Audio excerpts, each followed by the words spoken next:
અમરેલીના જાફરાબાદ દરિયામાં માછીમારની અચાનક તબિયત લથડી હતી। બોટમાં હાજર અને મછવારા અને બચાવ ટીમનો સંપર્ક કર્યો હતો। કોસ્ટગાર્ડ દ્વારા બચાવ કામગીરી શરૂ કરવામાં આવી હતી। પીપાવાવ પોર્ટ દ્વારા બોટ મોકલી માછીમારની સારવાર કરવામાં આવી હતી। માછીમારને વધુ સારવાર અર્થે રાજુલા હોસ્પિટલ તાત્કાલિકપણે ખસેડવામાં આવ્યો હતો। અમરેલીના જાફરાબાદના દરિયામાં માછીમારી કરતા અચાનક એક વ્યક્તિની તબિયત લથડી હતી, જેથી બોટમાં હાજર અને મછવારાઓને બચાવ ટીમનો સંપર્ક કર્યો હતો, જેથી કોસ્ટગાર્ડ દ્વારા બચાવ કામગીરી શરૂ કરવામાં આવી હતી। જાફરાબાદના દરિયામાં 37 નોટિકલ માઇલ દૂર બોટમાં મછવારાની તબિયત લથડી હતી, જે બાદ કોસ્ટગાર્ડને જાણ કરતા તંત્રની ટીમ બોટ મારફતે સારવાર માટે મધ્યદરિયે પહોંચી હતી।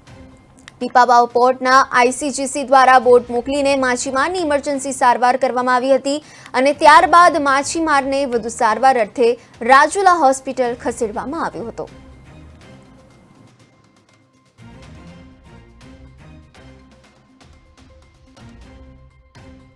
એમાં એક ખલાસી હરેશભાઈ લીમાભાઈ બારિયાને આખું શરીર જકડાઈ ગઈ અને મોઢામાંથી ફીણ કાઢતા મને જાણ કરવામાં આવી, એટલે મેં આઈસીજીએસ પીપાવાવને જાણ કરી અને તાત્કાલિક આઈસીજીએસ C419 નામનું જહાજ દરિયાની અંદર જાય અને આ યુવાનને રેસ્ક્યુ કરી ત્યાર પછી પીપાવાવ બંદરે લાવી અને એને પ્રાથમિક સારવાર આપ્યા બાદ એને હોસ્પિટલે મોકલી આપ્યો। એમાં એક ખલાસ